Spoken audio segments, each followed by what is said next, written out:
Hey, hello everyone. Good morning. Hope I'm audible for everyone. We'll get started. In yesterday's session, we were trying to deploy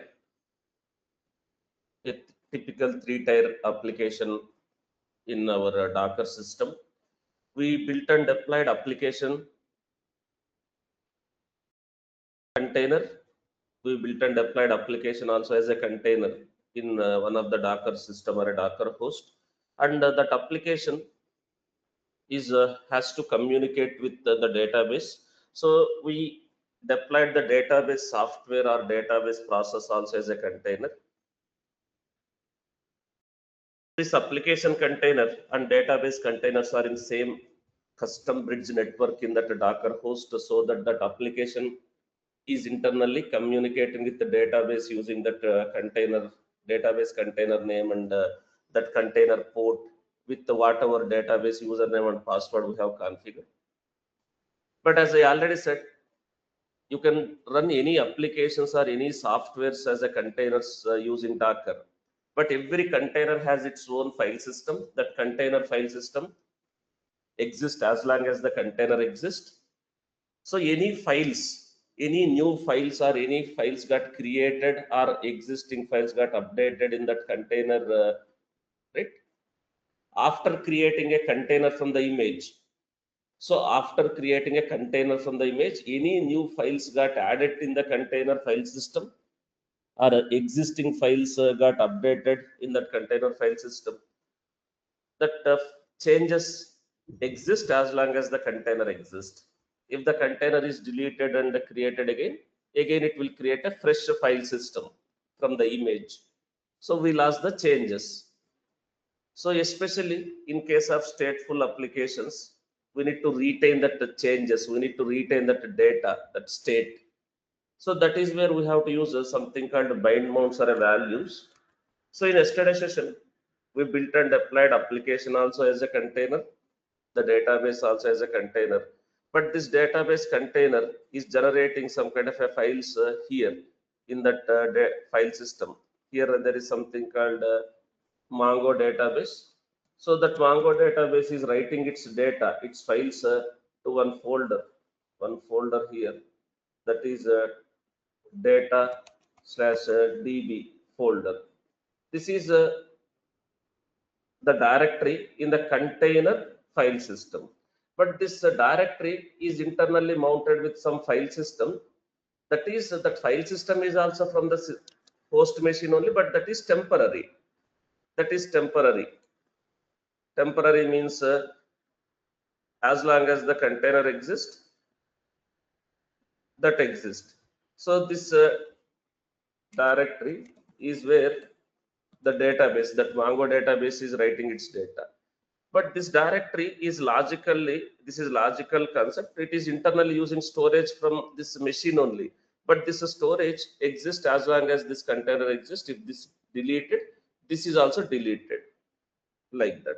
So as of now, we have not used any volumes. We have not used any volumes or any bind mounts with this one.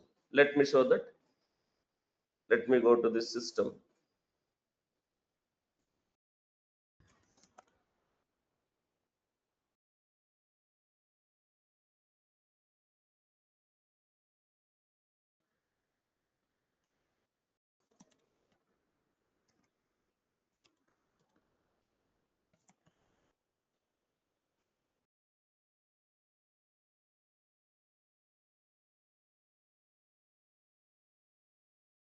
Let me show here.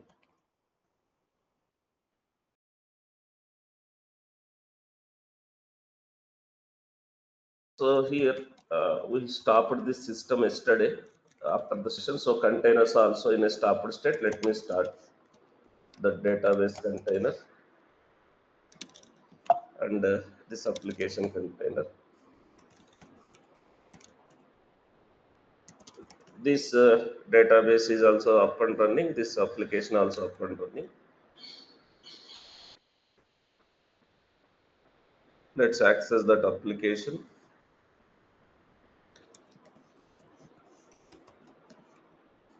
That application is running on the root context. As of now, there is a data. This application is talking to the database and retrieving the data, as I already said in yesterday's session.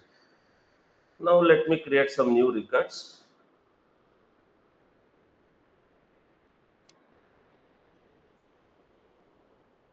This is also being stored in the database, right? So I already shown. Let me go inside this database container. So here, as per the documentation, this is the folder. Inside this folder, there is one more folder called DB. This is where that Mongo database process is writing its data files. But if required, you can connect to the database shell, and you can see the tables that databases and the collections are tables like that. Let me give here.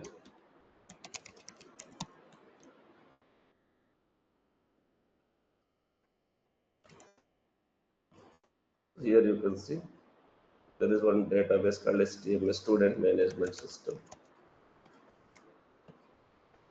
and use. Now currently it is switched to that database. Here we have something called a collection. Collections are like a tables. So this is one table.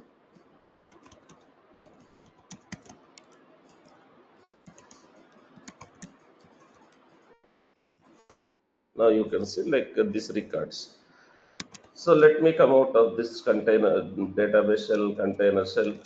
As I already said yesterday, if it is stopped and started, it is going to have that data still. Now I'm stopping the database container, but database is down now. The database is down. Now if this application, maybe directly this application is running, this application is internally, this GUI is internally making a API calls. If you directly make API call also, this API, REST API, right? So it will not give any data because database is down. After some time you may see application is running, that the API is trying to reach to the database is down. Maybe some errors or exceptions it will throw.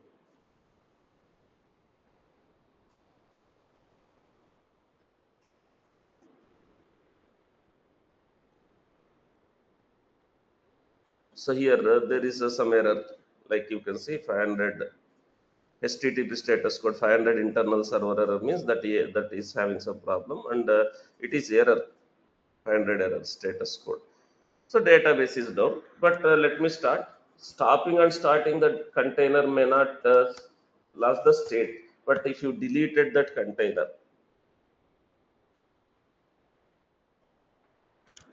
now let me have started again, and now let me refresh. It will make a API call. You can directly make a API call also if required. You can see it is giving this data. That the data is being displayed in the UI. So now, for some reason, if the database is deleted, imagine that a stateful application, that container is deleted, completely deleted. Again, you may start. Again, you may recreate the container like this, same this container name in the same bridge network. This is the database username, password, and this is the image like that. But we are not using any bind mounts or values as of now, named values. So again, this is created. Now, if you see, there will be some files in that data slash db directory.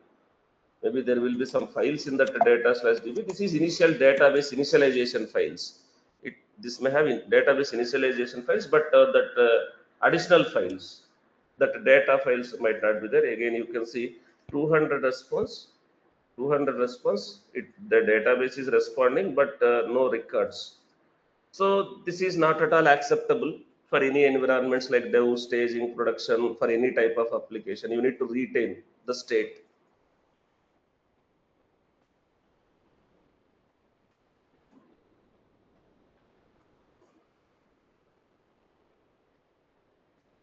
So that is where we use the bind mounts or a named values.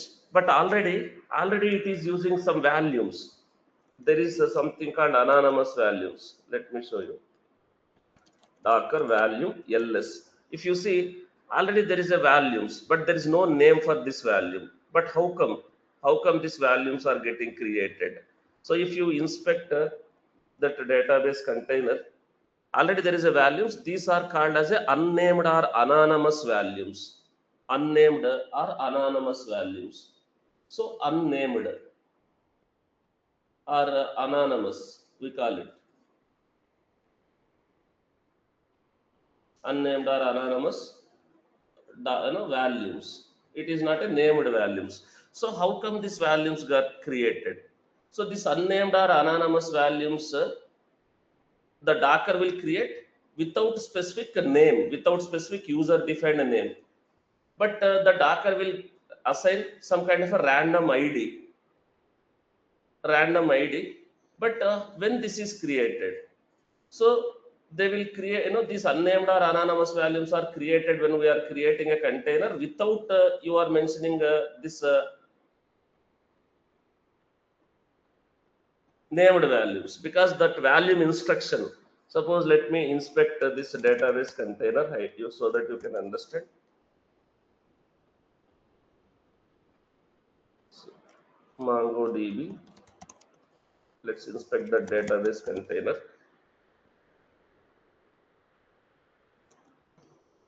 So you can see, when we are inspecting also, you can see what bind mounts are values. You can see there is something called mounts. Mounts are like a storage mounts. If you see type value, this directory, this data slash db directory is mounted with this value. This is like a name, but this is not a user defined name, random id. So already this database, I mean say this container directory is mounted with this value, but it is mounted with this directory in the system. Source means on which directory in the system, from which directory in this basically this directory, like this container storage, this container directory is mounted with this storage. Source means to which directory it is mounted, to which storage it is mounted. So this container directory is mounted with this storage. This storage is also from the host machine only, but this is unnamed or anonymous value. How come these values are getting created? As I already said, there is something called value instruction. There is something called value instruction. Suppose when a value instruction is defined in a Docker file, when a value instruction is defined in a Docker file with some directory, and we are not explicitly mapping that directory with the named value, then this unnamed value or anonymous values will be created. Already this container directory, data slash db directory, is mounted with this directory in the host machine. So basically this is name of the value, this is the storage, this is the name of the value, and this value actually backed with this storage. So here, if you see that Mongo database Docker file, let me go to this official Docker hub. If you see, let me open Docker file links.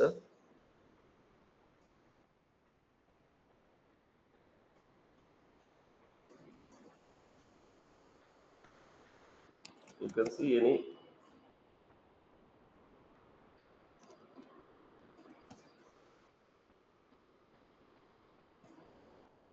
version of the Docker file. If you see here, they mentioned something called value data slash db and data slash db config. So because of this instruction, what is happening, even though we are not explicitly creating a named values and mounting that, what is happening when the container is getting created in this system, right? So this container directory, whatever is mentioned using value, that data slash db directory is going to use some value, but it is going to use some value means some kind of a storage. Value means nothing but mount. It is going to mount this data slash db directory is mounted with some volume. Volume is nothing but a storage, some storage from the host machine. But the problem here is there is no name for this volume, unnamed or anonymous.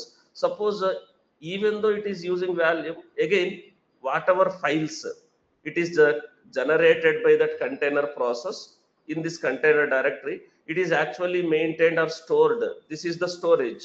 It will be maintained in this volume. But the problem here is if this container is stopped or deleted, again, if you create a one new container, it is not going to again mount with last storage, whatever volume previously it is used in this anonymous or unnamed case. Even though there is a data in this volume, it is not going to use this one. Again, it is going to create another unnamed or anonymous volume, and again it is mounted with this one. So even though there is a data in this volume, it is not going to use this one. It is going to use something else.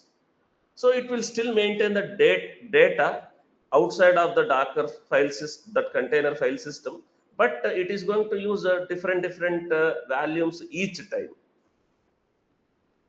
So that is how that unnamed volumes or anonymous volumes got created.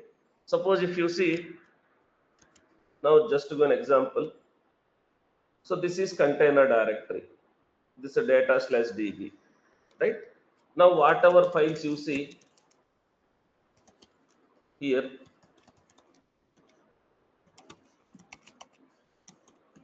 I have some files here, right? This is already using a value that is unnamed or anonymous volume. You can see this one. Let's remember. Let's say, let me execute Docker volume ls. So it is this one. So 27f 275FF, whatever, this one, right? So this is already a volume, but there is no unique name. There is a random ID. If required, you can inspect this value. This is local value. This local volume. Local volume means the volume that is using the storage from the local machine, that host machine. This volume is again using the storage from that local system only, that Docker host. Suppose if you inspect this volume, also you can inspect volumes also using Docker volume inspector or Docker inspect, like that. If you see, this is local volume. This is the mount point. Mount point means this directory. This directory is mounted with that data/db directory. So this is a part of our local system. This is a Docker host. So here in this Docker host, we have varlib Docker. This is Docker working directory. Under this working directory, there is a one more folder called volumes folder. Under this, with this random ID, again you can see one subfolder. This one. Now,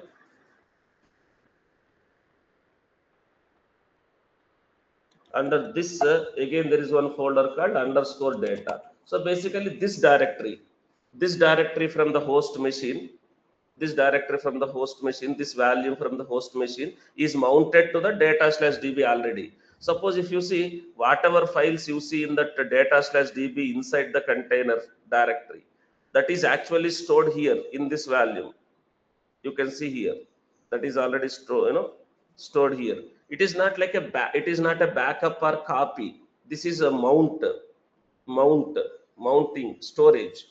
The way we can mount our system directory, the way we can mount our system directory with some storage, similarly this container directory is mounted with some storage, right? So whatever files got created here, it is actually storing in this value, but this is unnamed or anonymous. Suppose let's imagine now, suppose if you stop that container, let me create some new files. Let me create a records again.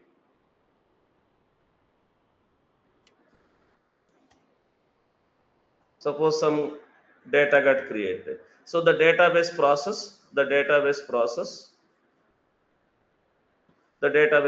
will create some files. That files are logically created in this directory, data/db directory. maybe just now it has created some additional files, these type of files, let's imagine. Now this is actually all maintained here already. Here you can see same files only, right? Same files you can see here. It is using volume but unnamed. But the problem with this one, suppose I am removing this container. Currently this volume is being used. Currently this volume is being used by that container. Now let me remove this. Now again if I create a new container, it will use a new volume again because of that volume instruction, and we are not explicitly mounting a named volumes or a bind mount. So again it is going to create another fresh value. So again you can see this new value you can see. Right? Suppose let me show you Docker value, that Docker, this container inspector. We are inspecting the container, that MongoDB. Now here, if you see this data slash DB, now it started using this one. This is another value, new value. Even though there is a data persisted in last time, the data was there in this value. Now it is started using this one. This is again different directory, different storage, different value again. So here this is different one. So you may don't see that initial data, that you may see initial files only, but you don't see this type of data. So that is what the problem with unnamed or anonymous values. This unnamed or anonymous values will be created by Docker only when we are creating a container. You know, when we have not explicitly used values, and if there is a value instruction defined in a Docker file for some directory, so that directory is going to be mounted with some unnamed or anonymous value. If you delete and create a container again it will create another unnamed or anonymous value. It is not going to use same value. Suppose if it is using same value, you may see that data, it will recover or restore that data. This is how that anonymous values or unnamed values will work. But here we need to use named values or a bind mounts. There is something called a bind mounts. There is something called a bind mounts, or you can use named values. Named values, basically Docker values and named values. So first, let me explain what is bind mount, what is named values. But before I explain about that bind mounts or named values, are you guys getting what is that unnamed or anonymous values? How it works?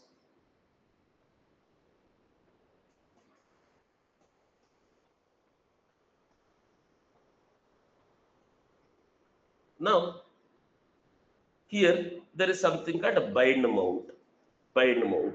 So here in the Docker documentation also you can see bind mounts in the Docker.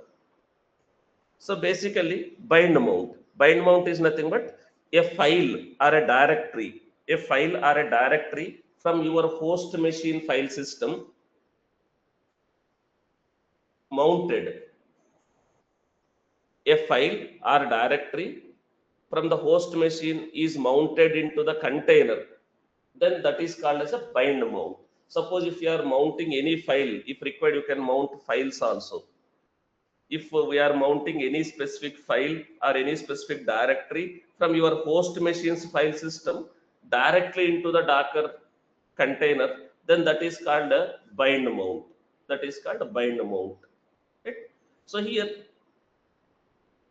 when you use a bind mount, a file or directory from the host machine. What do you mean by host machine here?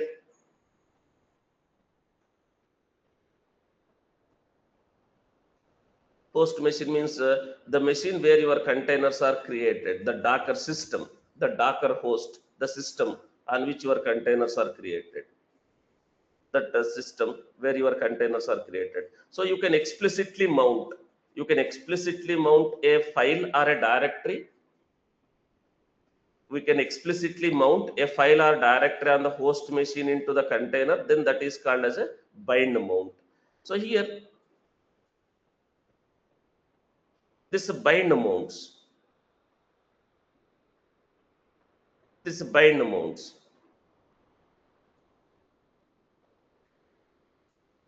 Suppose you can use this hyphen mount option, or you can use -v option, anything. So here hyphen mount, if you are using hyphen mount, type equals to bind source. Source means which directory on the host machine.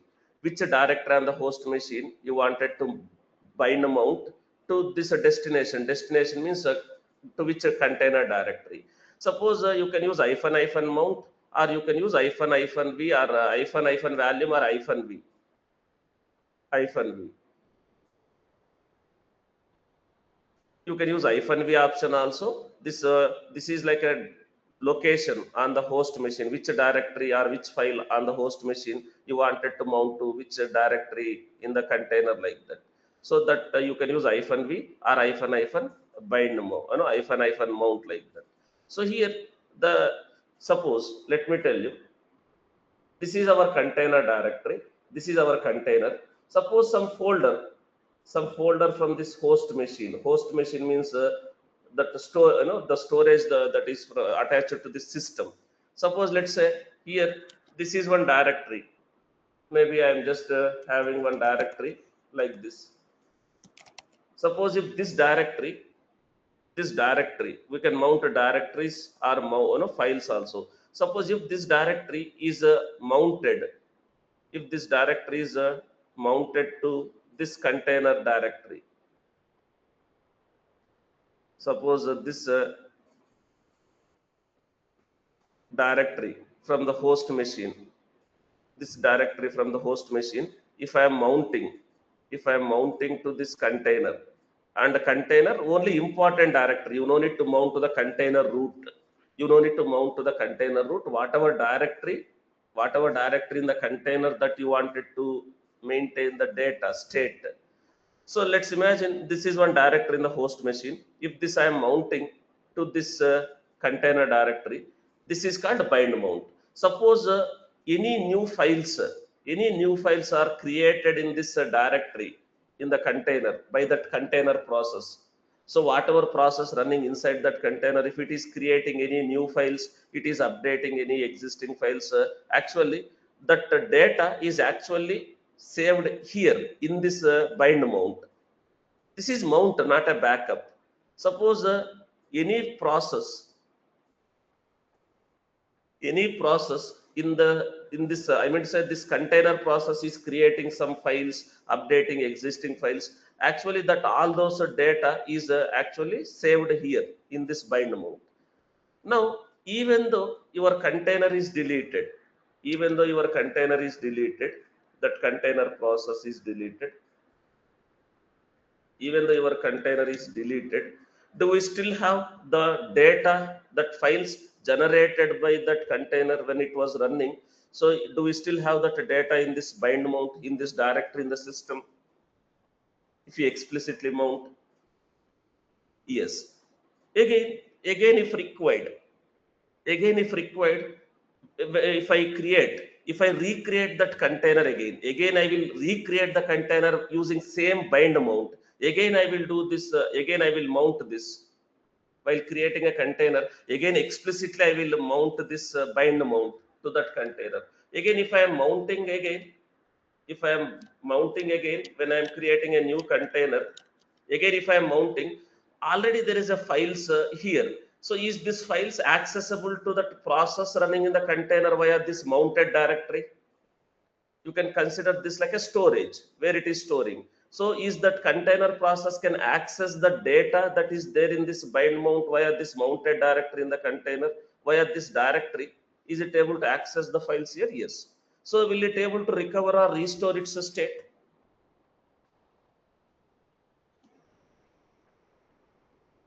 Yes. So it will be able to recover or restore its state, its data. So this is how the bind mount will work. As of now, I have not used a bind mount. Or I have not used the unnamed or anonymous value. So basically, this is storage.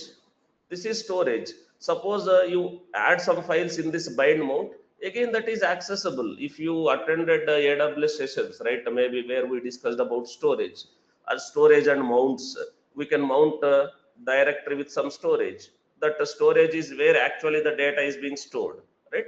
So that you are mounting that storage with some directory, so you are able to access that files via that mounted directory. Maybe outside of the Docker, outside of this Docker, if any other process or any other process in the system, or manually we add some files here, not via this one.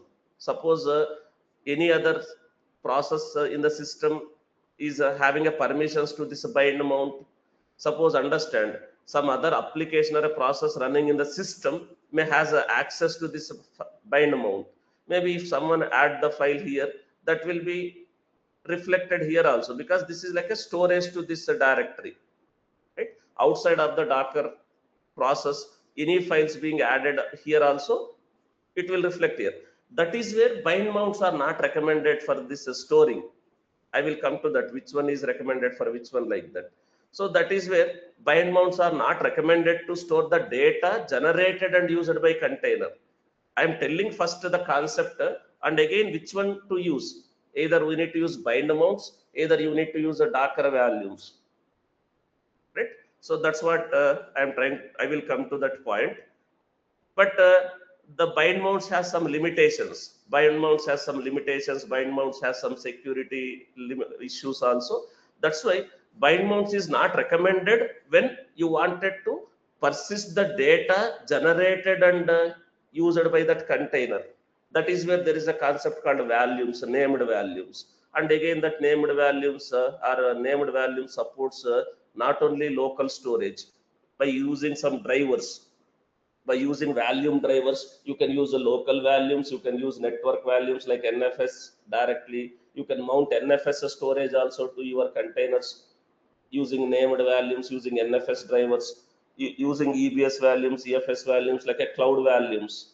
You can use that drivers and you can directly attach cloud storages also to the containers, like that.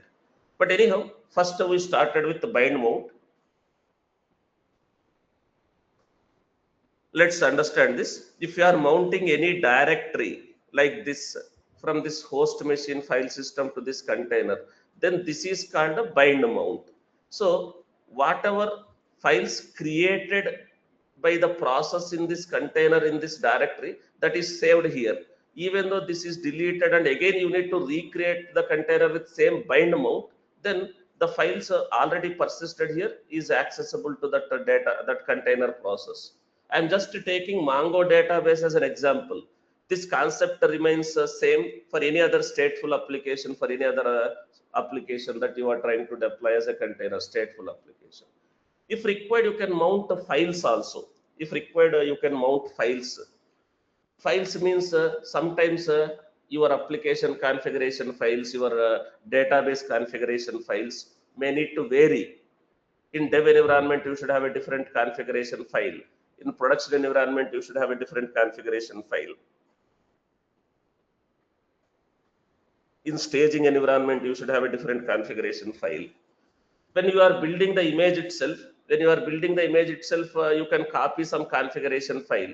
Just to give an example, in case in Tomcat server.xml file, maybe in Nginx, maybe that nginx.conf file, maybe suppose in case of MySQL, mysql.conf file, those type of configuration files are setting files. Sometimes in each environment, you should have a different settings or different configuration. While building the image itself, you can copy some configuration file. But while building the image itself, whatever configuration file you copied, right? Maybe that configuration is same if you are creating a container from that image in dev, production, staging, like that. But my requirement is in dev server, I should have a different configurations in that file, that settings file. In production environment, I should have a different configurations. In staging environment, I should have a different configurations in that file. That file itself should have a different content. So that time you can use this bind mount concept. So let me tell you, let me try to tell what I am saying here. Suppose imagine you are trying to deploy some,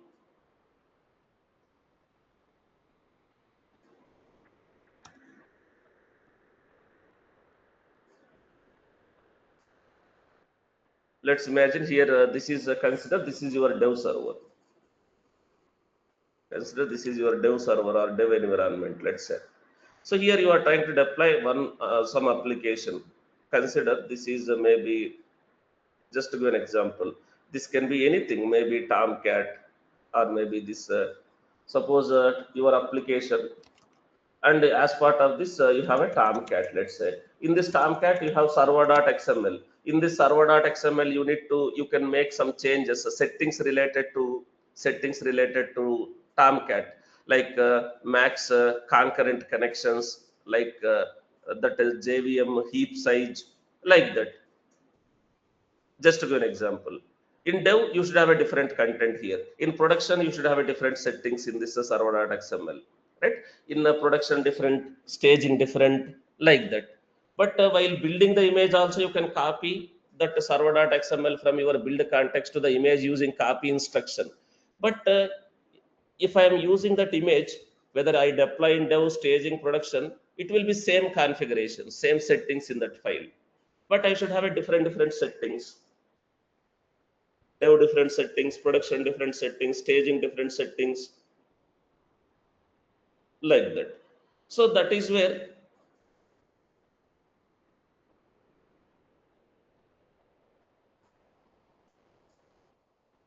we can use bind mounts.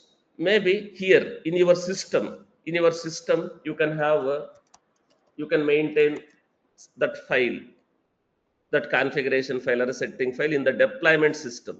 Suppose let's say here you can maintain that server.xml in somewhere in this system, in some location, that I'm just giving server.xml. It can be Tomcat users.xml, or it can be any other thing. So in the system you can maintain this, and in the container somewhere you will have this file, right? It is expected to have this file in the Tomcat somewhere, let's imagine. So if required, the way we are mounting this directory, similarly we can mount some file also to this from your system, right? You can mount maybe here, imagine this is dev server, this is a dev server, right? The settings that is expected in dev environment, here I can define all those settings, so that, so this is actually mounted here. So whatever content it is defined in this file in the system, that will be part of this container here, like that. Suppose the same image I wanted to deploy in QA with the different settings here. So maybe I have a QA server. Let's say I have one more QA server. So in the QA server, suppose let's say I have a QA server. So he imagine in that QA environment, let's say here I can have the settings. Again, same file I can maintain in this QA system. In this system, this file I can have a settings related to QA. This I can mount to the container, so that even though image is same, can we mount different configuration files based on your requirement in different environments, like this also? Yes. So you can mount files also like this, like a settings file, configuration files, or you can mount a directory. Suppose you already have some files in this directory, that will be reflected here, or any files created here, that will be stored here. So you can mount a directory or a files also from host machine to the container, then that is called as a bind mount. Suppose to explain more elaboratively, let's imagine in this server.xml, or maybe for better understanding, let's take Tomcat users.xml. But anyhow, we are not going to use this Tomcat users in the container deployments, because we are not going to use the Tomcat manager app. And we are not going to upload our WAR files via Tomcat manager GUI. So that's why in the latest Tomcat container images, you don't see that manager app. But just to explain this bind mount concept, I'm just taking this example. Let's say in dev environment, let's say you want some different configurations in this file. Let me take the sample Tomcat users XML file.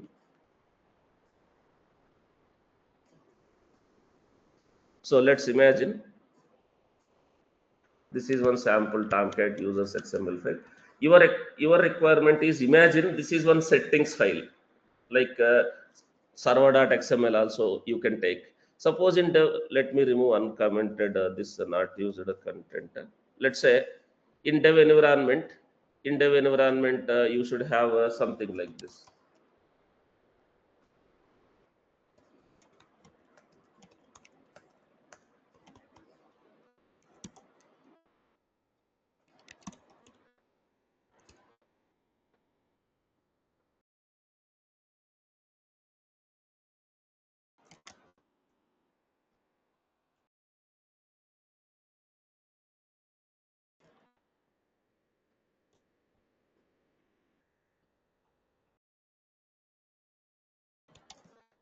Let's imagine you want something like this in dev environment. Imagine, right? So like this you want in dev, but in production you want only this one. Imagine, I'm just giving example. In production you want these settings, configurations or settings, that can be XML file, property file, that can be YML file, that can be dot conf file like nginx.conf, or maybe server.xml in Tomcat, a mysql.conf file for mysql, like that. Suppose in dev you want like this, in production you want like this, but I don't want to build two separate images, one for dev with this configuration file copied while building the image, one for production with this file copied while building image, like that. I don't want to build two separate images, same image but a different configuration. So what you can do, you can use the concept of bind mounts.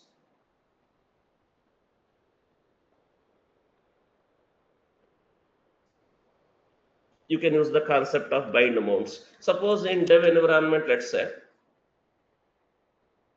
when you are deploying that image in the dev environment, here in this system you can have this that file with this content. Let's say the content is this one, let's imagine. So you can have the file with this content, this file with this content. Then if you are mounting this file to the container, in the container also this file has the same content only, because you are mounting this file. You are not copying, understand? You are not copying, you are mounting, understand that? Okay, mounting this file to this location in the container. Suppose this is QA or prod.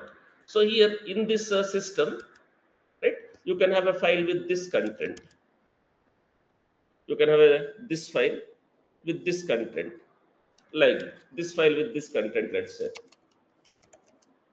Now again you are mounting this file to this location. That just giving example, like I'm just giving Tomcat users.xml. This concepts remain same when you are running mysql.conf file. Maybe you are running nginx, that nginx conf file.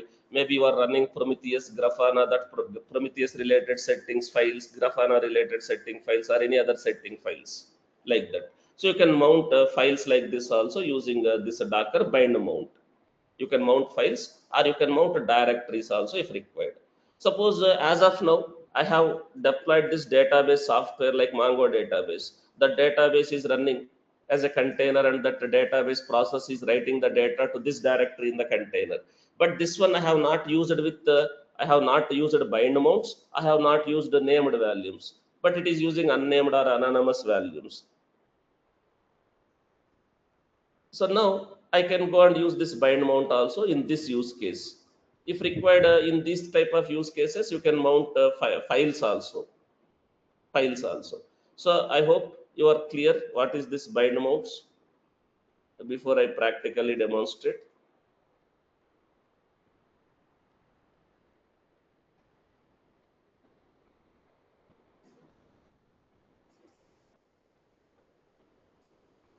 Now let me show that. But again, for a running containers, whatever containers which is already created, for existing containers, you can't use the, add this bind mounts or a values. When you are creating a container, that time only you can do that. Suppose after creating you can't do. So now maybe let me delete this.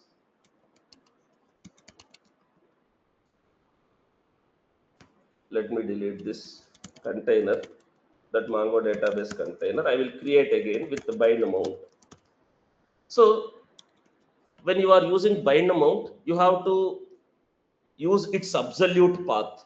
You have to use its absolute path.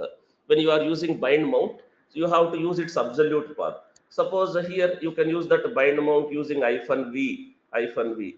Suppose let's say this is my command to create a container. So now I will use bind mount using -v also you can use, or -mount like that also you can use. Suppose when I am using -v, right, that bind mount you have to refer using absolute path here. So here that bind mount, you can use bind mount path or volume name, but we will discuss about this named volumes later. Right, volume name. And again, this is a container path, in the container to which path, which directory wanted to mount. So here if you are using bind mount, you have to refer that bind mount using its absolute path, complete path. Maybe if required you can create one directory in the system first if it is not already there. Suppose you can create one directory in the system in some location, maybe that can be in the root, that can be in the root of your Linux, or that can be in suppose you are running containers in Windows. If you are running containers in Windows, you can, that can be in C drive, D drive, like that also. So you can create some folder in the system. If it is not there also, it will create. It will not there also, it will create. Suppose you can create one folder like this in the system, that you can mount, by using its absolute path here, absolute path. And again, which directory, the important directory, you no need to mount it to the root of the container. The only the directory that is very important, where it is you need to store the data, something like this. You can create a folder like this in the system, then using its absolute path, right, you can mention. Suppose this is somewhere else, maybe here. Suppose you have a folder here, something, I'm just giving example. So in this case also you need to give this complete path. When you are using bind mount, you need to refer using its absolute path. That can be a directory that you are mounting, or that can be a file you are mounting. Concept is same. Suppose here you can create a directory like this first in the system. If it is not already there, then you can mount. But even though you don't create in the system, if it is already there, it will mount. If it is not there, the Docker itself will create this directory.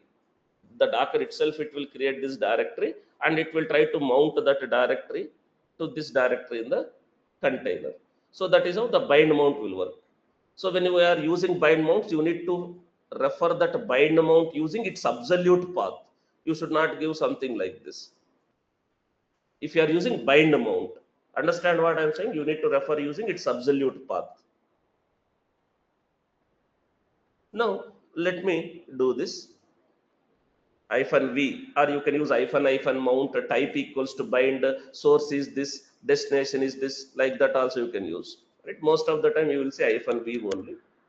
So now let me show that. As of now, I don't have that directory called Mongo data in the host machine. If it is not there also, it will create and it will mount. If it is already there with the data, it can access the data from this directory in the container. So let's execute this. I'm using now bind mode. Now you can see ls root, you can see one folder called Mongo data, right? Now let's inspect this container. Let's.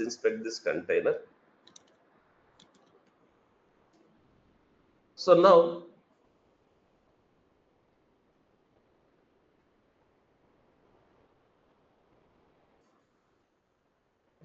here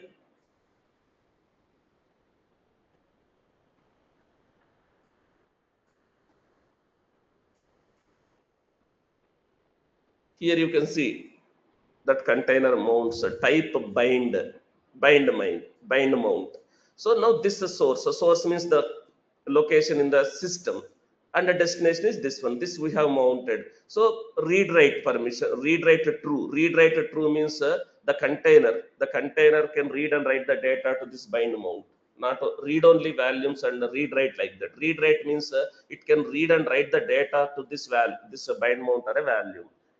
Only read means it can only read the data, but it cannot write the data like that. So that is now we use it bind mount. So now it is already started with some initial files. A database process will create some initial files. Maybe let me show you Mongo DB. In this already you can see some initial files. When the database process started, it will create some configurations or initial files.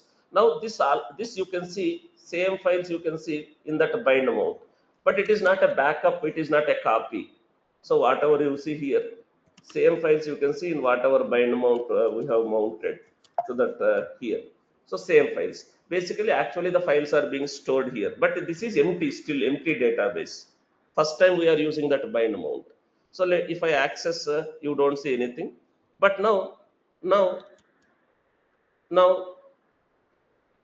if any application process or any database clients means that can be any application or any other database client talk to the database and create some records.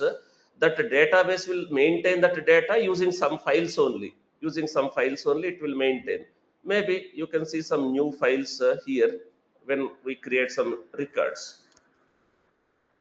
Let me create some record.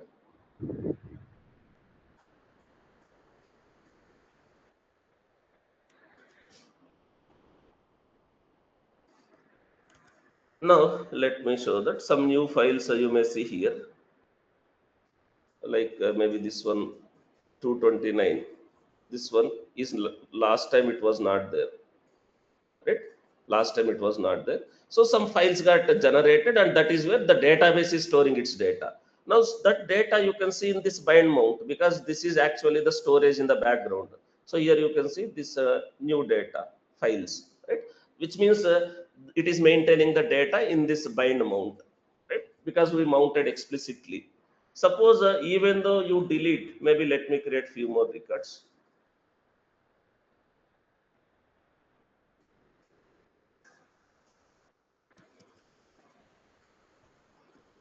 So all this data files is maintained by that database running in a container, that in the data slash DB, that is mounted with this one.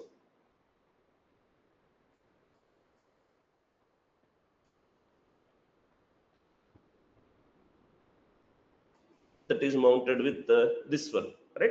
Now you can see all those files maintained here. Now understand, even though this container is deleted, even though this container is deleted, still the data is available in that bind mount. So this in the system, you still see this directory, and you have that data files here. Now again, I will create a container with the same bind mount. Again, I will create a container with same bind mount. So whatever is available here, that will be accessible to that database process via this mounted directory. And again, it can create a new files also if required. So now, will it able to recover or restore its state, its data now?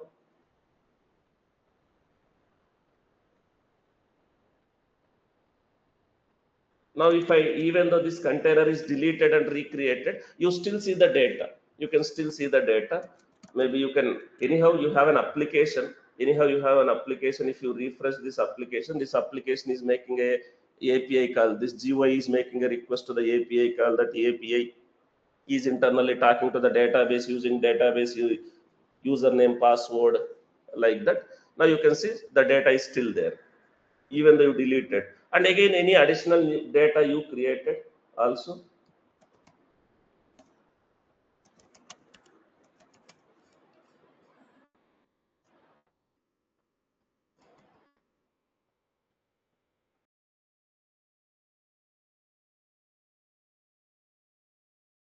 Now this files also will be maintained here. Now maybe let me update existing records also here. Instead of this Python, let's say DevOps. Now this changes also, it is maintained in that bind amount. Again, if you delete that database, still the data is available in that bind amount, which means here. So again, you can recreate the container, so it will recover or restore its state, its data. It will recover or restore its state or its data. So understand what is this bind mounts and how we can use this. If you need to mount multiple directories, one more directory, similarly you have some other directory, that also you need to maintain the data. So you can use another time -v, that one more bind mount with one more container directory like that also. So understand this bind mounts.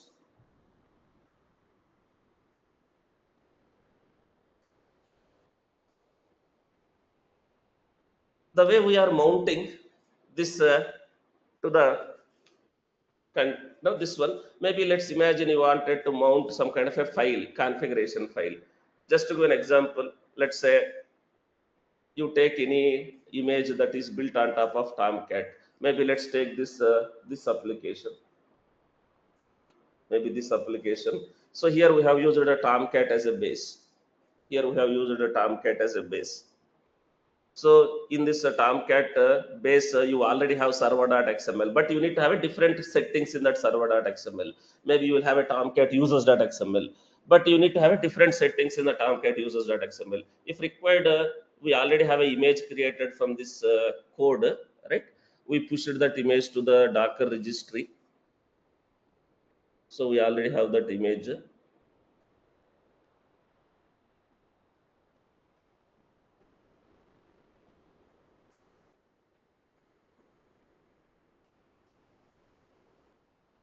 This image, right? So you can create a container. Let's imagine you are creating a container in dev.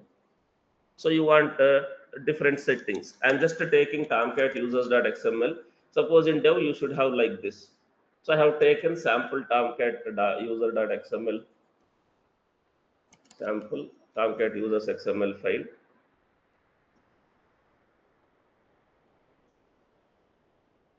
So something I have removed commented content, and I have just generated this, let's say. So in my system I can have, let's imagine this is dev system. Maybe somewhere, anywhere, maybe here in this directory in the system also I will have that.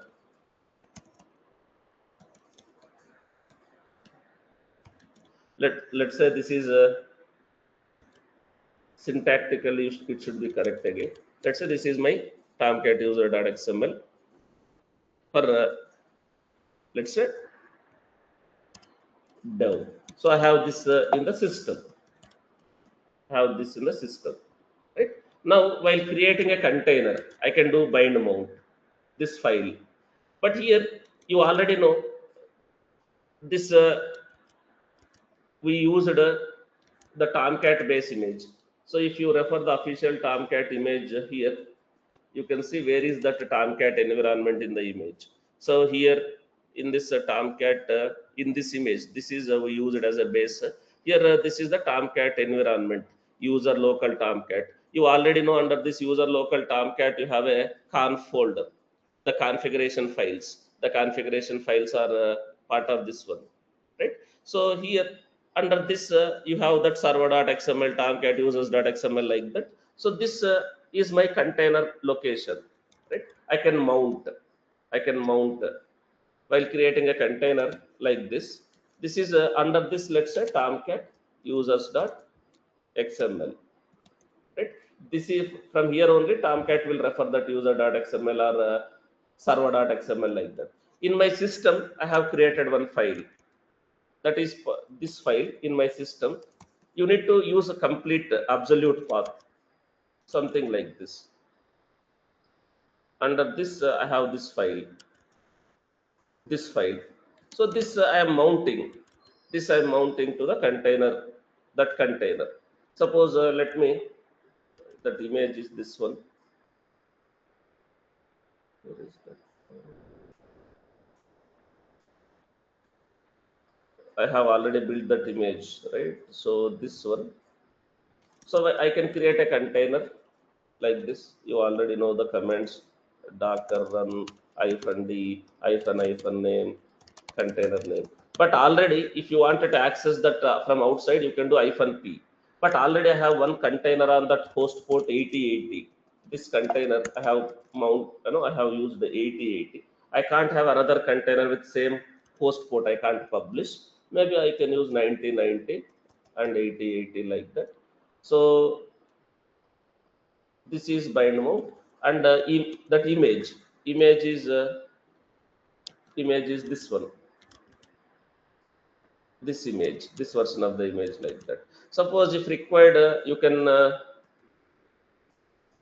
create this container in any other network, Docker network. Otherwise it will be created in a default bridge network. You already know that networking concepts. So now let me create a container like this. Let me create a container like this. So I have the file here with some content, and I am mounting that file to the container here. So now you see this container. I will see docker exec this container. This is the present working directory of that container. Under this you can see conf folder. Under conf folder you can see the tomcat users.xml. That you see the content now. Cat in the container here. Whatever we mounted, that you can see here. So understand, maybe I don't have one more server. Let's imagine this is production. Let me remove this docker rm-f, that Java web app. Let me remove this container. Imagine this is production. Imagine production server.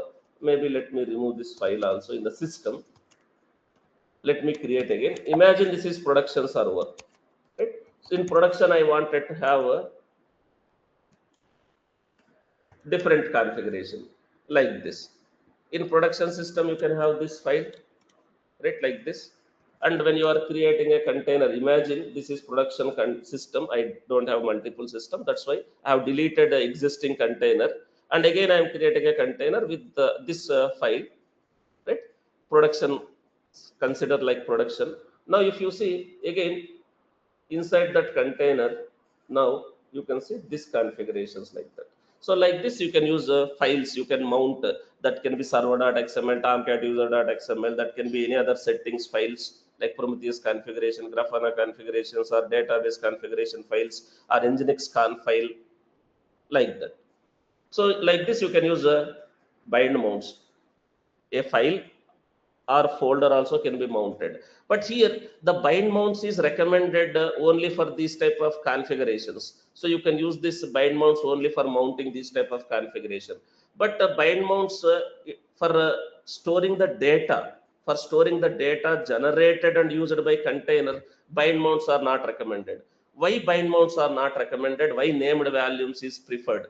The named volumes is preferred for containers, whatever containers it is generating and storing the data and using the data, that time it is recommended to use volumes, named volumes, named volumes. So bind mounts have certain limitation.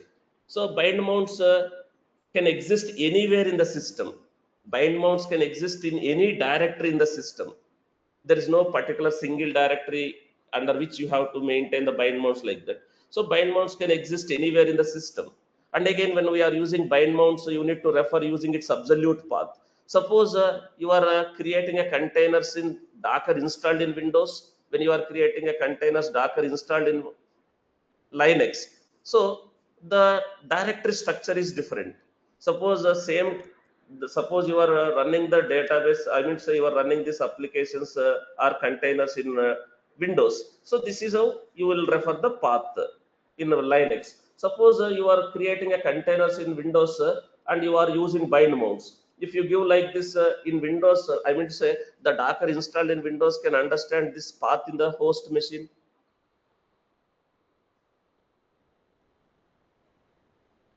No. So that time you have to give something like this, C drive users like that.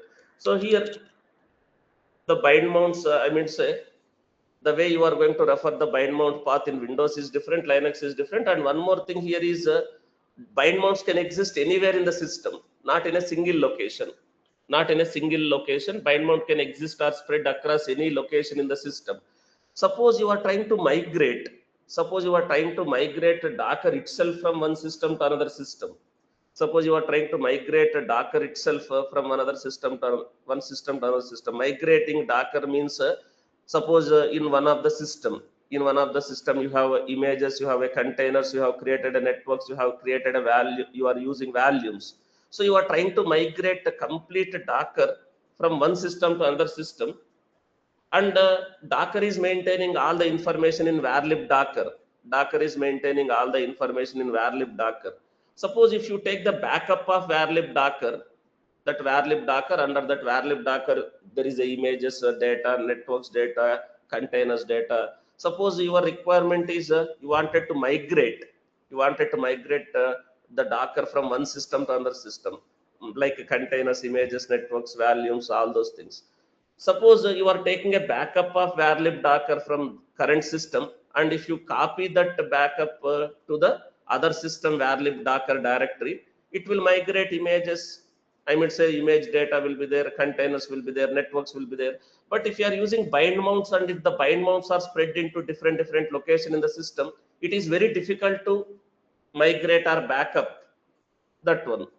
So that is one more problem when we are using bind mounts. And again, permission. Suppose the bind mounts can exist anywhere in the system.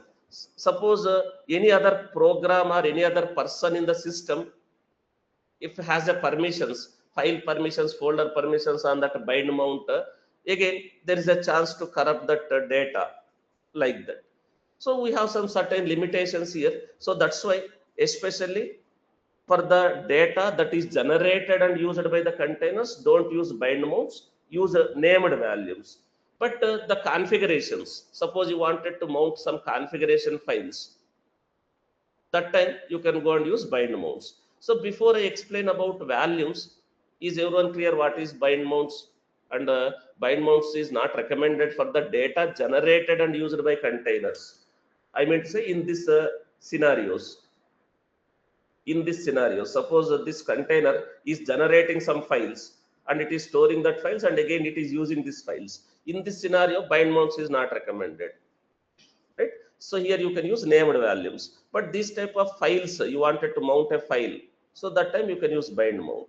So the way we have a bind mount, so there is something called values, named values. Here you can see there is something called named values. So they are also telling when to use bind mounts.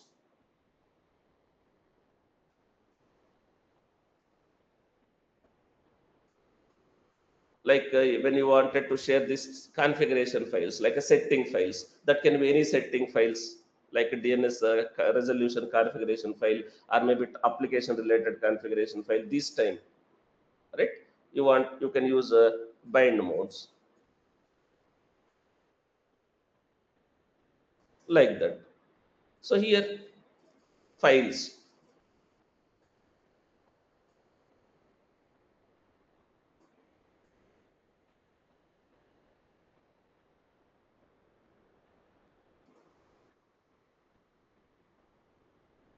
The way we have a bind mounts, there is something called volumes. So let me tell you volumes, named volumes. So volumes are used for persisting the data. Volumes are like a persistent data store for containers created and modified by Docker. So here, so when to use volumes? When to use volumes? Volumes is the preferred mechanism for persisting the data generated by and used by containers. Volumes are preferred mechanism for persisting the data generated by and used by Docker containers. So because while bind mounts are depend on the directory structure. Bind mounts are depend on the directory structure of the host machine. Bind mounts are depends on the directory structure of the host machine. Whereas whereas volumes, these volumes are completely managed by Docker. values are completely managed by Docker. Values will be completely the way we can create a image, delete image, the way we can create a container, delete the container, the way we can create and delete networks. Similarly, we can create and manage volumes using Docker CLI, irrespective of the operating system. So volumes are completely managed by Docker. Volumes is a good choice for following use cases. Well, no, you can manage the volumes. You can manage the volumes using Docker CLI commands or APIs, and volumes will work both on Linux and Windows containers. So, volumes is more easy to be shared with multiple containers. And again, volumes are easy to back up or migrate than bind mounts, because when we are using volumes, that volumes information also will be maintained by Docker under that varlib Docker volumes directory. What volumes, whether it's a local value, whether it's a network value, external values, that volumes information also it is going to maintain by the Docker. So volumes are easy to take a backup. And again, the non-Docker process. So under this varlib directory, local volumes will be there. Again, it is going. There is something called local volumes, network volumes, like that. Suppose you are using local driver. Again, it is going to use the volume from that local system only. But that is under varlib volumes directory, varlib Docker volumes directory. So other users will not have a permissions to create or access like that. Also, you can control. So here, volumes is a preferred mechanism, right? When you wanted to, for persisting the data generated and used by the container. But bind mounts is recommended for mounting configuration files like that. So here you can create a values, named values. You already know anonymous values. Anonymous values are a given random name that is generated by Docker only. So when we are using a value, that volume instruction, that time this anonymous volumes will be created. But you can create a volume yourself, like Docker volume create. You can create a volume, something like this: Docker volume create volume name. Then this volume you can mount to the container like this. You can use hyphen mount. So like source is volume name, target is which directory, like that. Otherwise you can use -v also, right? So here you can create a volume and you can mount the volume. But here again, when we are creating a volume, so there is something called volume drivers. So volume drivers. So here there is something called volume drivers or a storage drivers, that volume drivers. So this volume drivers will allow to work with not only local storage. We can create a network volumes. You can create a cloud storages. Suppose you are using a Docker on AWS. Suppose you installed a Docker on AWS EC2. So here, using that cloud drivers, using that EBS volume driver, EFS volume driver, like that, you can create a EBS volumes via Docker. EBS values via Docker. Instead of you manually create a EBS value, instead of you manually attach that EBS value to the system and then container, right? The Docker volume drivers will do. Suppose if you are using Docker on AWS EC2, you install Docker on EC2. Maybe by installing that EBS driver, Docker volume driver, you can create EBS volume, Docker volume create -d EBS driver, like that. So in the background, that drivers are nothing but some kind of a API calls only. That EBS volume driver will make a API call to the AWS and it will create a EBS volume. Then we are using that volume to the container. That the EBS volume will be attached to the Docker system first, then it will mount that to the container directory, like that, separate value. Similarly, you can create EFS volume using EFS driver. You can create S3 volumes using S3 driver, and you can attach that S3 buckets also to the container directory, like that also if required. Suppose if you are using a Docker on Azure cloud, suppose you have created Azure VMs,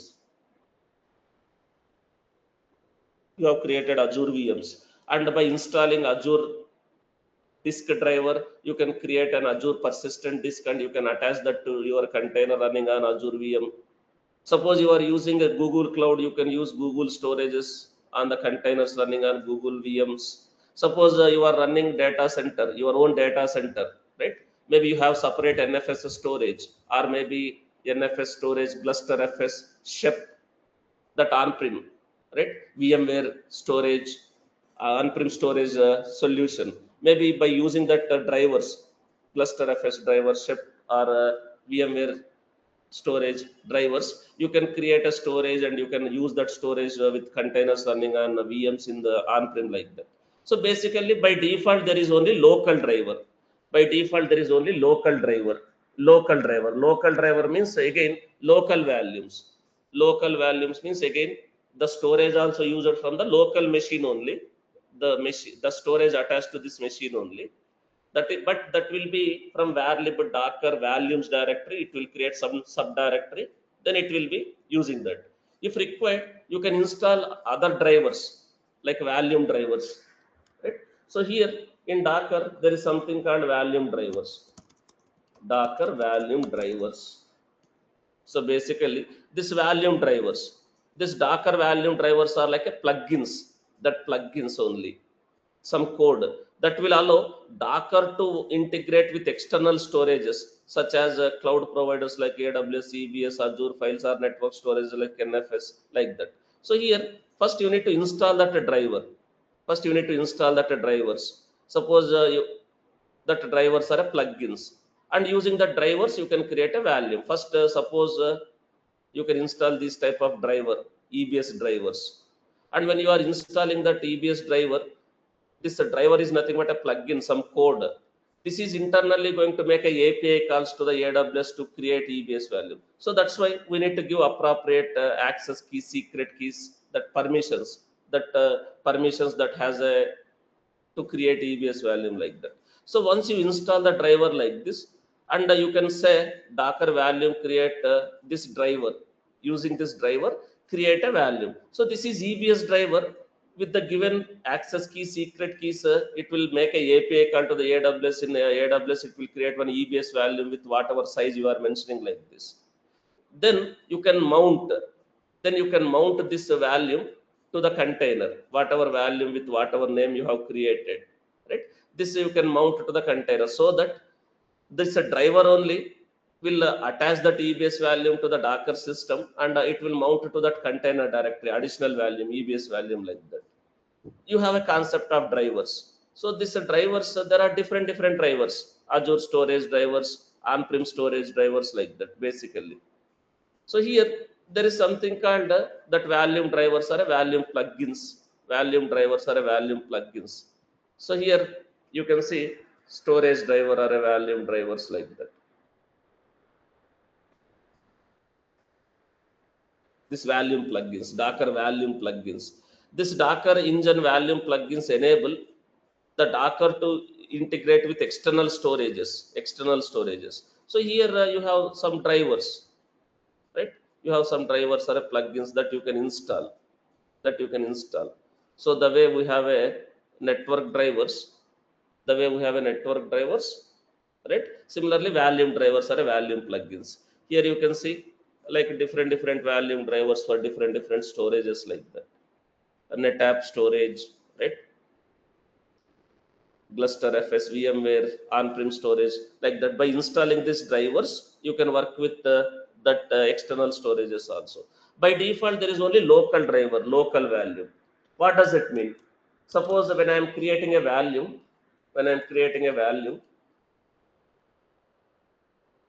Docker value create -d local, but you don't need to install this driver. Already there is a driver, local driver value, right?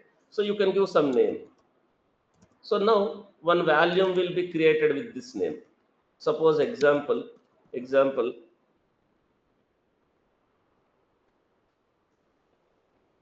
here, suppose Docker value create -d local, let's say MongoDB val, like that, something, right? So with this, when we execute Docker volume ls, when you execute Docker volume ls, you can see something like this: driver local volume is this. This is named volume, but internally it is going to use the storage, local storage only, storage from that system only, but it is not from different paths. So here there is something called in this we have something called var lib Docker. This is Docker working directory. Under this you have images folder, under this you have a containers folder, similarly networks folder, volumes folder. Under this volumes directory, under this Docker working directory, under this volumes directory, it will create one subfolder. It will create one subfolder with this name. Under this volumes directory, it will create one subfolder with this name, and under this you will have something called data underscore data. Now this is internally using local storage, the storage that is attached and mounted to this machine, right? Local storage only. When we are using this volume with container, this directory is mounted with this one. Similarly, if you create one more stateful application, let's say you are trying to deploy one more stateful application like a Jenkins, maybe you can create one more volume, and again under this volume directory one more directory will be created with that name, and this directory gets mounted when we are using that volume with Jenkins container, like that. So this is internally it is going to use local storage, local volume. But if required, by installing volume drivers or a volume plugins, by installing volume drivers or a volume plugins, right, you can create external storages, maybe not the storage that is attached to the system router, right? Maybe separate storage, like suppose you can have nfs, right? Nfs somewhere, and this nfs also can be mounted to this one by using that nfs driver. Suppose you are using aws cloud, let's say ebs, by installing that driver you can execute something like this. Suppose you have to install that driver or a plugin, by default it will not be there. So just to give an example,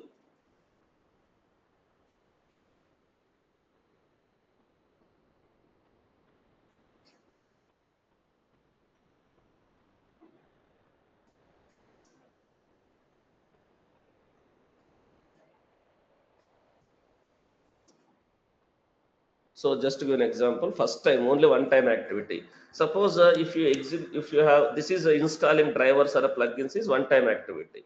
Suppose you install that plugin, just to give an example, with the correct access key, secret key, that has a permissions to create a EBS storage, then you can tell that a Docker to create a volume using this driver. So this driver is nothing but a plugin. It will make a API call to AWS, and it will create one EBS value with this much size, whatever size you have mentioned, like that. Also, it will create. Let's imagine this is name, something like this. Now the volume name it will maintain, the volume information it will maintain under the Docker volume, but it is going to use it is pointing to the EBS value. So it will create one EBS value when you do like this. It will create one EBS value like this. Then when we are creating a container, if you use this name -v, this name, so the Docker, that driver is going to attach this value to that server first, then it is going to mount it to that container. So this container is going to store the data in a separate EBS value, like that. Similarly, you can use EFS driver, network driver, like that. Suppose advantages with this external volumes is, instead of local volume, even though your complete Docker system is deleted, even though this complete Docker system is deleted, even though this varlib Docker directory also gone, you still have a volumes outside of that Docker system. So here again you can create a new system. And once you install that driver again, if you install, you can see this value, and again you can mount that value to the containers in the new system also, like that. So that is how that external values will work instead of local values. Most of the times, if you are using containers on cloud like AWS, Azure, GCP, even though you are using containers on on-prem environment, instead of local values, we will use external values or network values or cloud values, like that. But for now, we have only local driver. But anyhow, in Kubernetes sessions also, In Kubernetes sessions also we will discuss about volumes. In Kubernetes sessions we will discuss about local volumes again, NFS volumes, and we'll also try to use EBS volumes. In Kubernetes we'll set up a cluster and we'll try to set up a EKS cluster, and we'll see again there is a concept of storage drivers. In case of Kubernetes, concept is same, the terminology is different. There is something called storage drivers. Here we call it as a plugin, volume plugin. There we call it as a storage driver. You are going to install that storage drivers in Kubernetes cluster, and you using that storage drivers, you can create the storage like EBS storage, EFS storage, and you can use that storage with your containers in Kubernetes. So in Kubernetes, we will discuss about NFS volumes, EBS volumes also. For now, let me explain the volumes concept here, so that the concept is same. If you are using Docker only, different way you will use. If you are using Docker Swarm also, same way, like this only. If you are using Kubernetes also, there is a volumes, but the way you create volume, the way you mount volumes is little different. So anyhow, in Kubernetes also we'll discuss about the volumes in a detailed way. For now, let me use local value instead of bind mounts. Let's say local values. So this is my system. Again, let me delete the current container. Currently, this container is using bind mount. Currently, this container is using bind mount. So let me remove the container.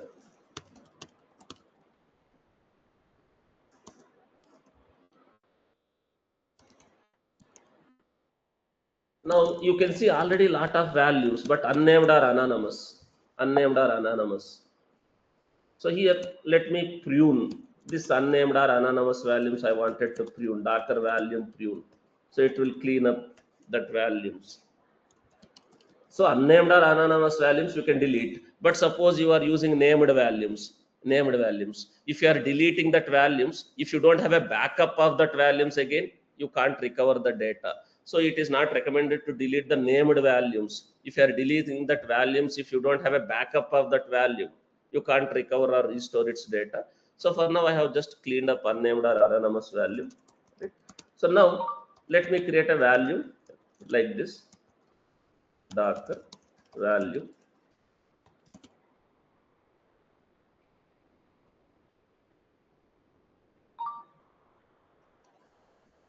create -d local. By default, you have only local drivers. We have not installed any volume plugins or volume drivers. Suppose if required, you can see Docker volume plugin ls. Sorry, Docker plugin ls. Suppose you have installed some plugins, that volume plugins or network plugins, you can see, but we don't have any, except by default we have only local driver. So let's say Docker volume create -d local, some name, something like this. Now we got a message something like this. Let's execute Docker volume ls driver local. This is volume name. You can inspect this volume also, Docker volume inspect or a Docker inspect. So this is a local volume, right? This is the name of the volume created at this time. So this is the mount point. Internally when we are mounting this volume, this directory will be mounted to that container. So basically this is under this varlib Docker volumes. With this name, one more directory got created. So just now we created a volume. Normal users will not have a permissions on this like other users, only Docker. So Docker user. For now, let me use sudo. Fine. So as of now, we don't have anything here. Just now we created a value. We don't have anything here. We don't have anything. Now, when I am creating a container, I can use this volume name instead of that bind mount. Instead of that bind mount, right, concept, we can use volume. So now I can use -v. That's just name of the value, and that which directory, data/db. Now again, indirectly, this Docker is going to mount this volume. That volume can be a local volume, or that volume can be EBS, EFS volumes like that also. If you have that drivers installed and created that volumes. For now, local value. Now, if you see, again this container is created. but it will have initial files. Now under this initial files are there, but you don't see any data because just this is a fresh value, completely new value, new storage. Again, if I access, you don't see anything. But now onwards, whatever data generated by that database process in that directory, that working directory, database directory. So this data will be stored in that volume. That can be a local volume, that can be external volumes. That doesn't matter. Concept is same. Something like this. So now this container is mounted with that. This container is mounted with that named volume now. So that data/db is mounted type volume, name of this volume. This is source. This is like this is mounted like this. You can see. Now that volume is there. Now even though you delete that container again, you still have that value. You still have that value. That local volume or that can be external volume, that doesn't matter. You still have this value, named value, this named value. Again, if you recreate that container, again, it will recover its state, its data. Again, it will recover its state, its data. Again, when I access this, you don't see data loss. Maybe you can create a new records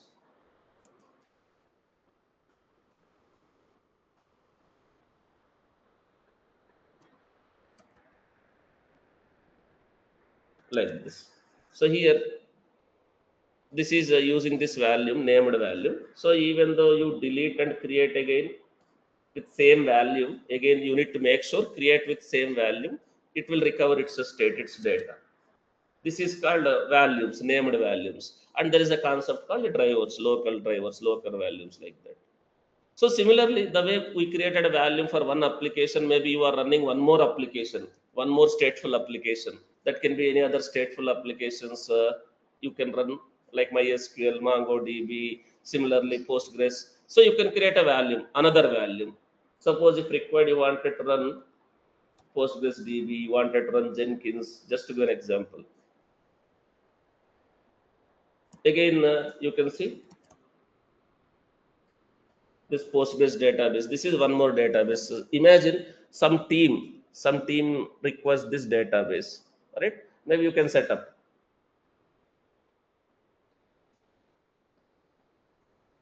So they are also telling, and here you can see the documentation here. So here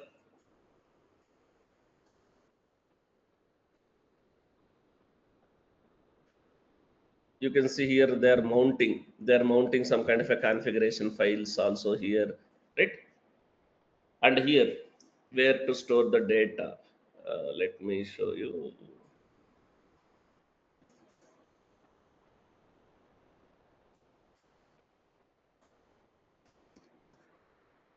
So here you can see, I think under this bind mounts and volumes, here they are saying under this directory that that Postgres will create its data. So this you can mount with some volumes or a bind mounts, like that. Similarly, if you see Jenkins, also one type of stateful application. So you can see this image or maybe other image. So there is a one more image maintained and managed by the community. You can see. Let me search Jenkins/Jenkins. You can see this one, OSS, sponsored OSS. So here, if you see this image maintained by Jenkins only as a company, if you see in the official website of Jenkins also, you can run Jenkins also as a container if required. In the official documentation, installing Jenkins, if you see, there is an option called Docker. Directly in the Linux VM also you can do, or in the VM container. So there is a image. There is a container image. So if required, you can create one network also if required. Under that network, you can create a container. Here, if you see, they are using volume. So under this directory in the container, the Jenkins will write its data, right? But that Jenkins data you wanted to retain, like a jobs, plugins. Otherwise, you will ask the data. So here, this container directory can be mounted with this value like that. They're just giving examples here, right?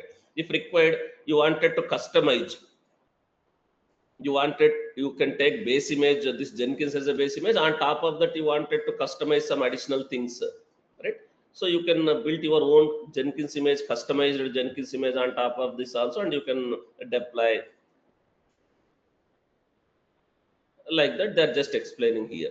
So just to give an example, let me show you. But I can't create so many containers in this system. This system capacity is very small. This system capacity is very small. Already I have a 3 containers. I have only 2 core CPU, 1 GB memory, 2 CPUs, 1 GB memory, and I already have so many containers. If I keep on creating so many containers, maybe the system also will stop working, and these containers also will stop functioning. That applications. For now, let me do one thing. Let me stop. I no need to delete. Let me stop these containers. Maybe later, if required, I will start. If you are stopping the containers, it is not going to consume any CPU or memory because the process stopped. So now, let's say I can create a Jenkins container also like this Docker and hyphen name Jenkins container -p, maybe any port, something like any port, host port, and Jenkins also 8080. So this image Jenkins slash Jenkins LTS means latest stable release. If you don't mention latest, LTS means latest stable release. Otherwise, if you remove also, it will download latest image like that. So let's say from here you can see that is maintained here only. Under this, there are so many images. Latest LTS also. The LTS means latest stable release like that also. You want old versions of the Jenkins also, you can see.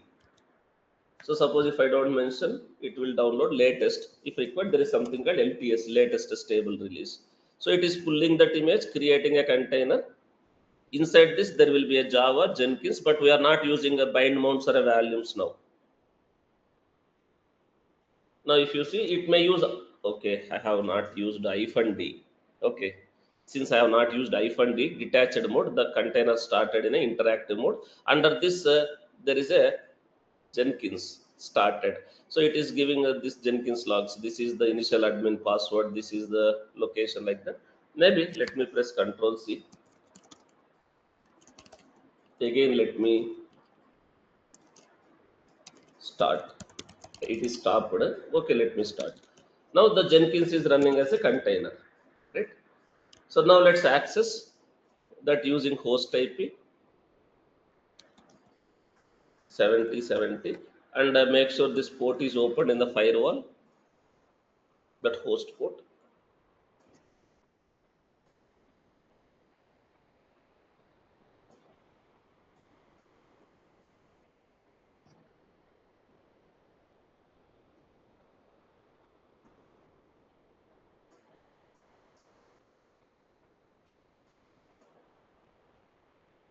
Now you can see Jenkins.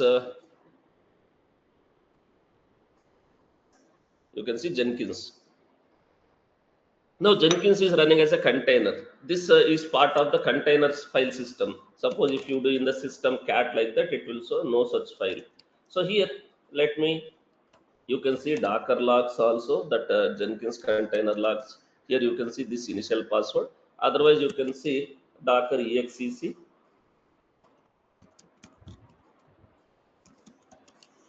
Docker exec execute cat on the container. Right? So you can see this password, initial admin password. So now we are not using any bind mounts or volumes like that. Now it is going to install required suggested plugins. We will create one initial admin user. Maybe you created some jobs, you created secrets, you executed that. Maybe you deleted this Jenkins running as a container. If you recreate a fresh container, if you not use a bind mounts or volumes, do you see this Jenkins data again? That jobs, that plugins, that users, secrets like that, because Jenkins is writing its data to the container directory. So you don't see all those things. Let me show that.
Let me create some initial user.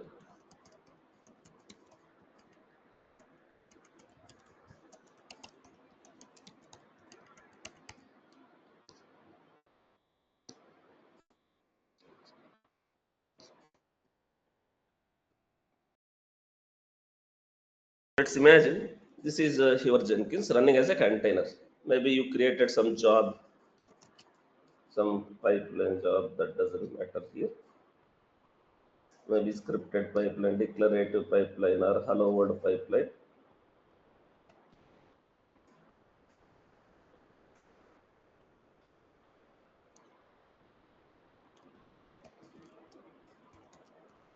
That doesn't matter. You already know Jenkins concept, but I'm just trying to run Jenkins as a container. Let's imagine you created one job, you have triggered these jobs, you created some secrets. Now this job is executed and you can see the logs. Like this is very simple hello world job. Okay.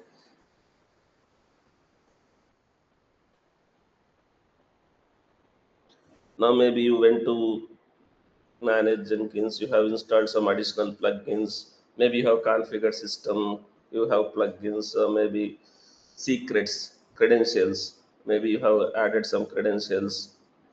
Imagine some like your GitHub credentials, something like this.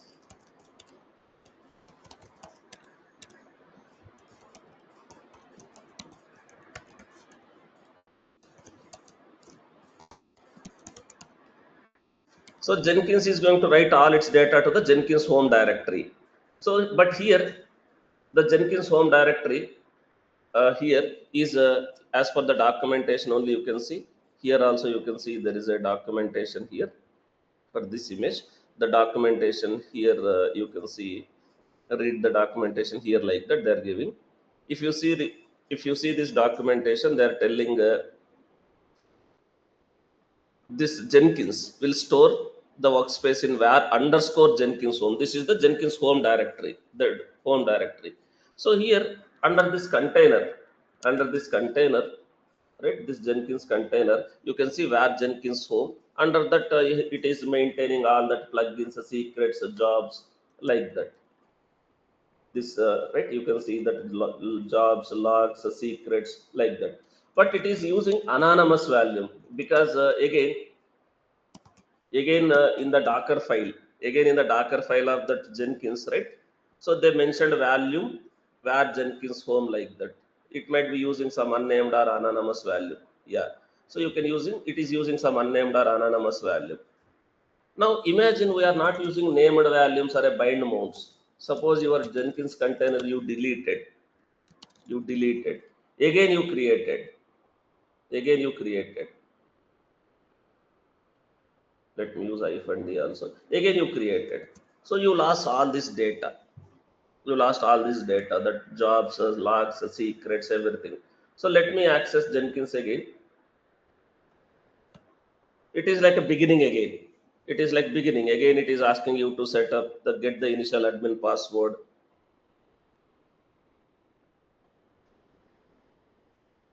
Again, it is asking you to get the initial admin password.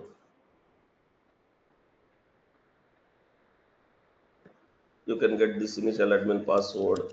And again, you have to install suggested plugins, but you don't see that previously created jobs or previously created secrets. There is no build history like that. So this is also some type, type of stateful application. It is generating the data and it is using that data, that container, the Jenkins running in a container, right? So this is where again you can use volumes.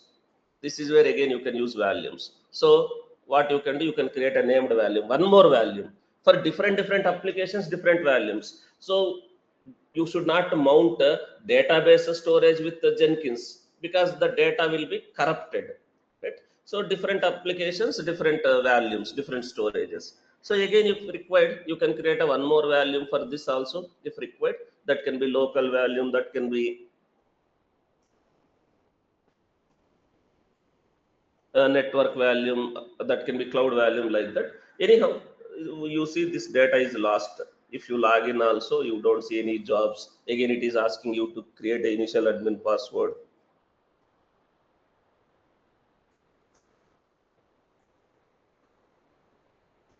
like this. So maybe anyhow, let's see, let's wait for some time.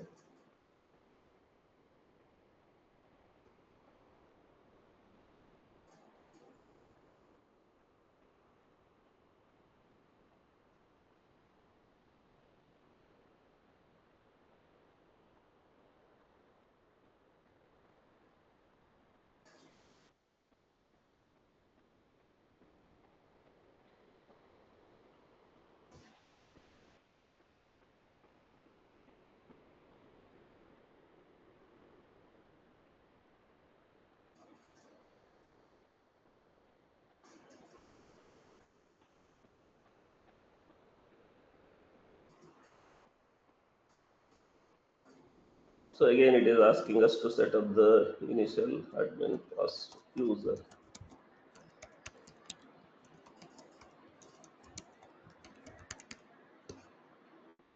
But you don't see that jobs, you don't see that secrets, whatever you have created.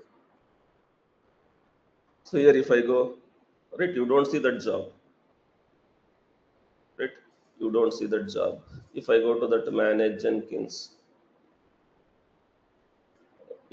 you can go to credentials. You don't see that credentials. You lost, like that. So that is how it works. So let me delete this container anyhow. So I will create a container with the value. I will create a container with value. I think if I have so many things, very less storage. So let me do one thing.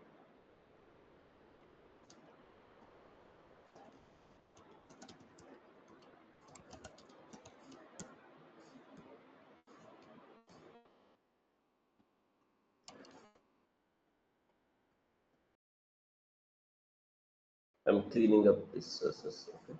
Images. At least I'll get some storage. Anyhow, so we will create a value. We will create a value. Another value for this one also, if required. Docker value.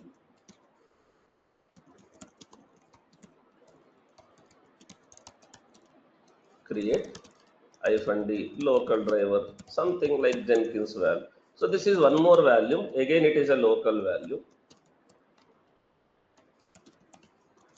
So you can inspect this value also. So it is this directory. This is separate directory from that value Docker. It is going to be mounted if I use this value. So when I am creating a Jenkins container, right, I can use this -v, that value name. That value name is this one. And with that directory, that is where Jenkins underscore home as per the documentation. Now, this I have executed a Docker image pruned, so that image got deleted. Fine. So now we are using a value, right? First time we are using a value. Again, the first time you are using this value, you don't already have a data there. So let me refresh again. It will be from beginning only, but next time onwards, even though you delete the container and create a container with that value, you see that data. Let me show that. First time we are using this value.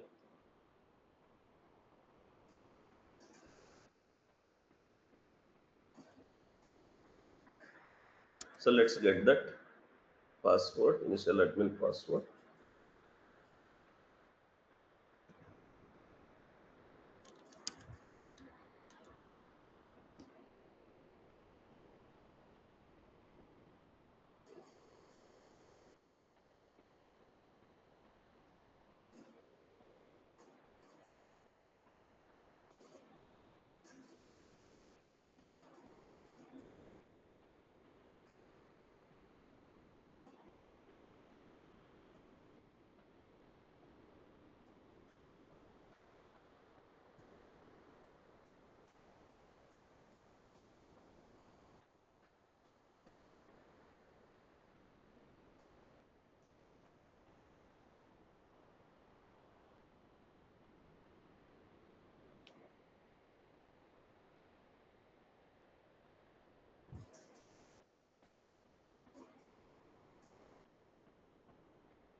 So let me create this initial.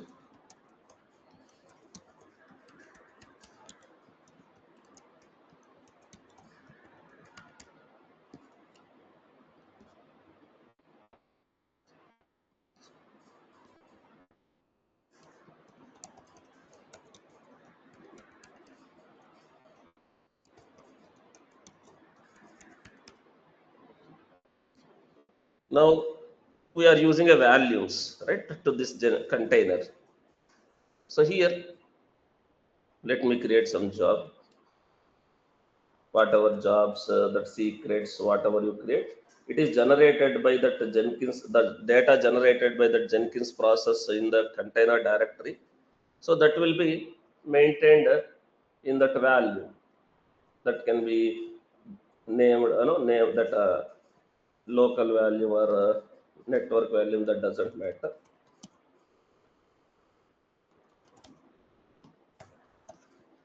I'm just creating one hello world pipeline. Now you can see this job, job is executed once or twice, like that. Also, you can do how many jobs. Maybe you have created some secrets, you have installed some tools.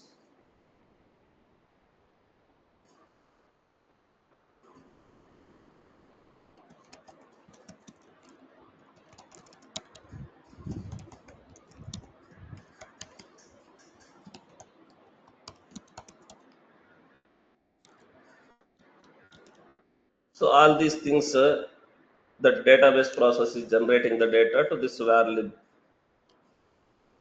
this directory, this var Jenkins home directory. This is where it is maintaining all that files.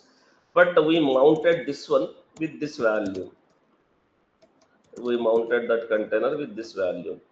Now if you this is local value, this is a local value. So this is the directory. So this is where it is actually, you can see all that Jenkins file. Now even though your Jenkins container is deleted, even though you delete that Jenkins container, again if you are creating with same value like this, again same value again, so it will recover or restore its state. Now in that container directory, you can see all that jobs, secrets, again, the jobs, secrets, whatever you have previously created also, you can see under this, like all those things. Now let me access this Jenkins again.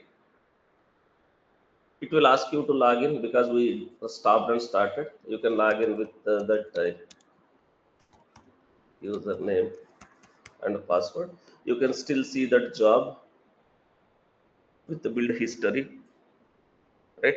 Again, you can see that credentials or secrets, whatever you have created, you don't see. And again, if you are creating any new additional jobs also, this also it will maintain there. And if you delete and create container, if you delete and created container,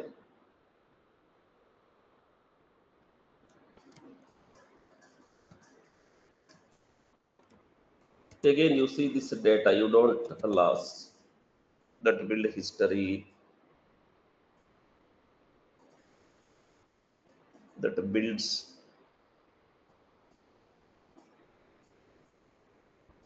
all those things, right? Suppose imagine you deleted this for some reason. Again, if you create with same value also, it will recover or restore its data. I have deleted and created again. Let me access. It will ask you to log in.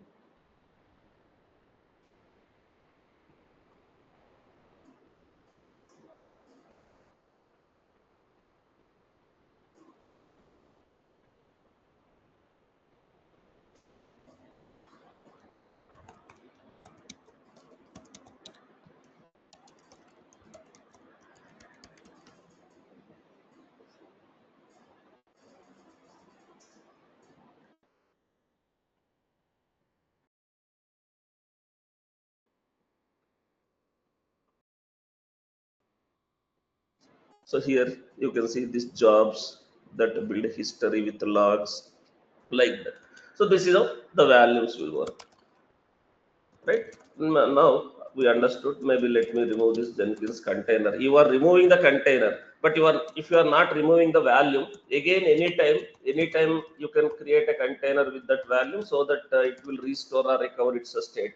But if you are deleting the value itself, if there is no backup, suppose if you execute Docker volume prune, it will only clean up if it will only clean up unnamed or anonymous values, but it is not going to delete named values.